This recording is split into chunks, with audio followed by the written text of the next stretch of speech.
So here we are at Natalie's Bar and Grill in Myrtle Beach, South Carolina, in the Superblock. We're on location today to talk with the owner.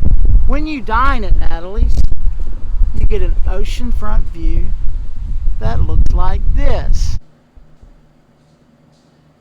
I did not come here to Myrtle Beach and had worked as a veteran and fought for this country for 20 years and lose this great opportunity and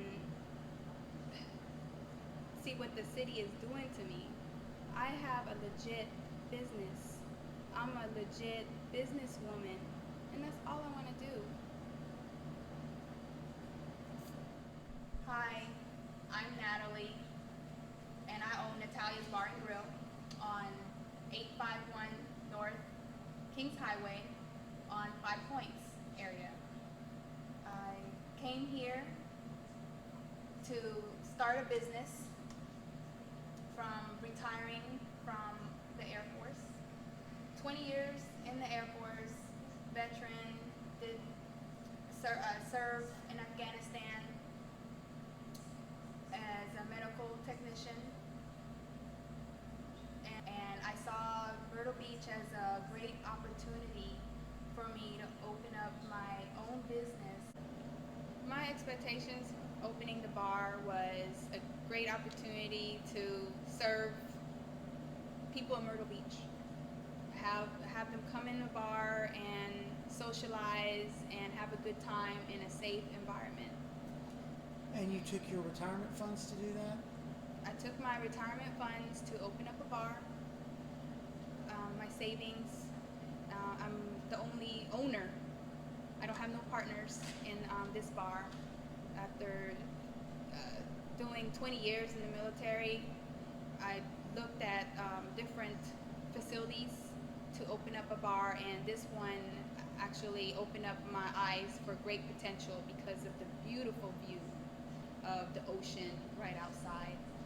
It's I thought about customers coming in here, sitting down, and having a nice drink with their family and friends, watching football, soccer, the fight, and enjoying themselves. Well, since I've opened my bar, I had police come in here 3 to 4 times a night,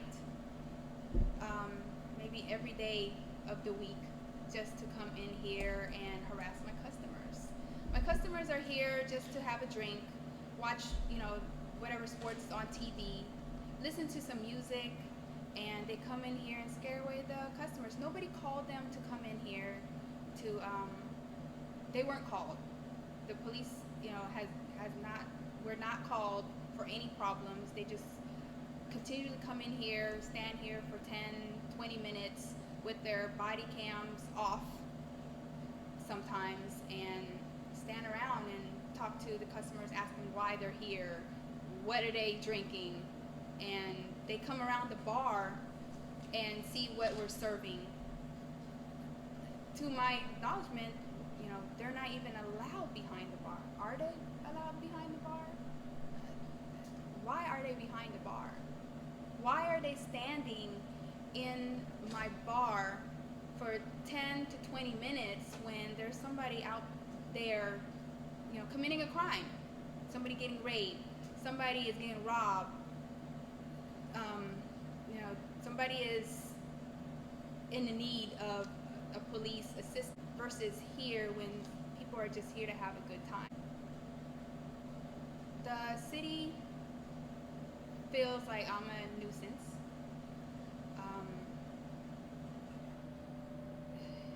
They're trying to take away my business license. I did have an incident in here when I was away from, I wasn't in the state.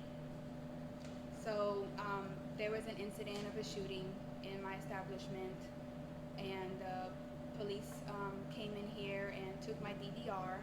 So all I know is hearsay, what the police department told me, what my employees at the time told me what happened, but they deny me seeing for myself what actually happened of that incident. Now, I'm not trying to go between their investigation of what happened in here, but all I want to know is what actually happened with my own eyes. But them not giving me my DVR is, I don't understand why they're not giving me my DVR back, because of the technology we have these days. They can just switch it, they can transfer it to a USB stick or transfer it to the computer and give me back my DVR. Instead, they're holding that for evidence. They've held it since July 21st with the incident, and I have gone back and asked them if I was going to get my DVR, and they told me maybe. With that said, I was in my thoughts, okay, maybe is not a no. So I continuously asked between the detective of MBPD and the facilitator when I can get my DVR. But at first they were giving me the runaround. They're like, oh, we don't know what you're talking about. We don't know what the case number is. You have the wrong case number. And then on November 7th, I finally got a hold of someone that gave me a partial answer. And she told me, we cannot give your DVR back because of our investigation. And I said, okay, I understand that, but how are you gonna replace my DVR? Are you replacing my DVR, or do I need to buy another DVR? And she told me she'll get back to me on that. And on the 28th of November, I got served some papers from the city stating that I'm not following my safety plan due to my DVR not being in place. Now, I have cameras in my establishment, they just do not record. If the police department was upfront with me and said, you will not be getting back your DVR, which I don't see anything right to that with our technology, I would have went ahead and got a new DVR. But I don't understand how they can take my DVR because of an incident but not replace it or give it back. And other establishments have recording devices, and there's incidents in their establishment, and do they take their DVR from them? Do they not replace them? Do they expect the business owners to replace the DVRs every time there's a crime committed? I don't see that's reasonable. I would like the city to support the businesses around 5 Points. If they're trying to sell this area, then I expect the city to be upfront and help give us what we're worth, our business is worth, and let us move. Not let the city find ways around false accusations and close us down, because it's cheaper for them to close us down versus paying us to move or paying us what we're worth as a business owner. I'm a hard-working veteran. I use my savings to open this bar and hoping for opportunities that Myrtle Beach had to offer.